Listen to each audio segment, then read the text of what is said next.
we bring you a critical report on the unfolding humanitarian tragedy in Myanmar's Rakhine state, where the Rohingya people continue to endure unimaginable hardship. Stay with us as we uncover the roots, the impact, and the global stakes of one of the 21st century's most overlooked genocides. The Rohingya are a Muslim minority group with centuries-old roots in Myanmar's Rakhine state, formerly known as Arakan. Historical records trace their presence back to the 8th century, when Arab traders settled in the region. Over generations, the Rohingya became part of the fabric of the land, speaking a dialect close to Chittagonian, practicing Islam, and cultivating the coastal plains of western Myanmar. Yet, despite this deep-rooted presence, the Rohingya have long been viewed by Myanmar's political and ethnic majority, the Buddhist Bamar, as outsiders, even invaders. Tensions heightened during British colonial rule, which saw migration patterns from Bengal into Burma. Following independence in 1948, the newly formed Burmese state began to marginalize the Rohingya. The turning point came with the 1982 citizenship law, which excluded the Rohingya from Myanmar's list of 135 recognized ethnic groups. Stripped of nationality, they became stateless, unable to vote, own land, access education, or move freely. What followed were decades of persecution, arbitrary arrests, forced labor, religious restrictions, and military campaigns under the guise of national security. In August 2017, Myanmar's military, the Tatmadaw, launched what it called clearance operations in Rakhine state. Officially, this was in response to attacks by the Arakan Rohingya Salvation Army, ARSA, a small insurgent group. But what unfolded was far beyond a counterinsurgency.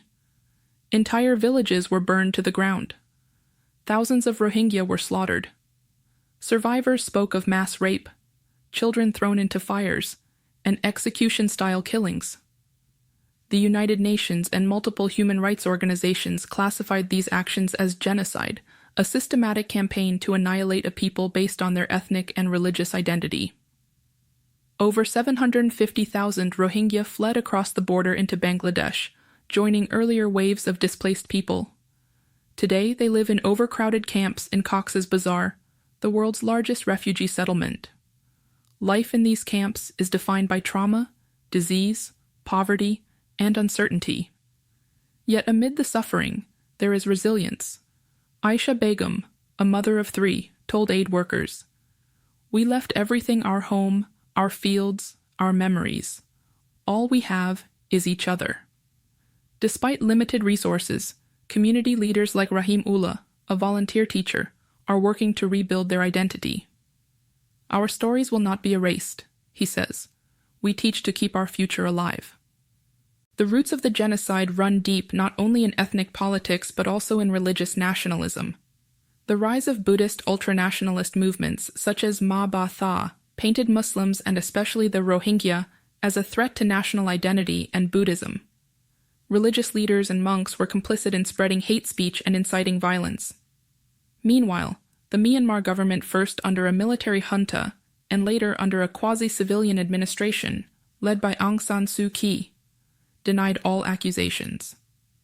Suu Kyi, once a global symbol of democracy, shocked the world by defending the military at the International Court of Justice, calling the genocide allegations incomplete and misleading.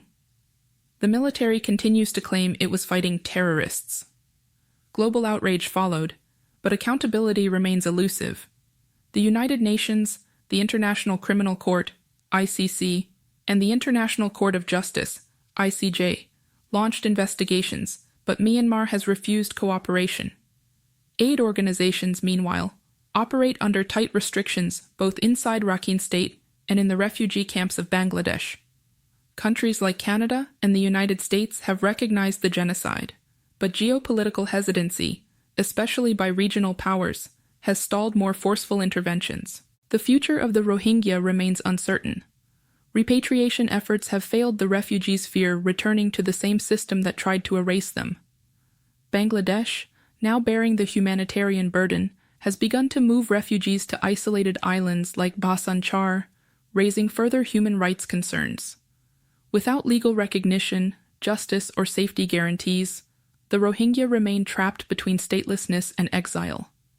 Yet, their fight continues not just for survival, but for identity, dignity, and a place to call home. The children learning in bamboo classrooms, the elders holding on to fading documents of citizenship, and the artists drawing their homeland from memory, they are the living testament of a people who refuse to disappear. To stay informed with in-depth reporting on the Rohingya crisis and other global issues, subscribe to our channel. Your support helps us amplify voices that need to be heard.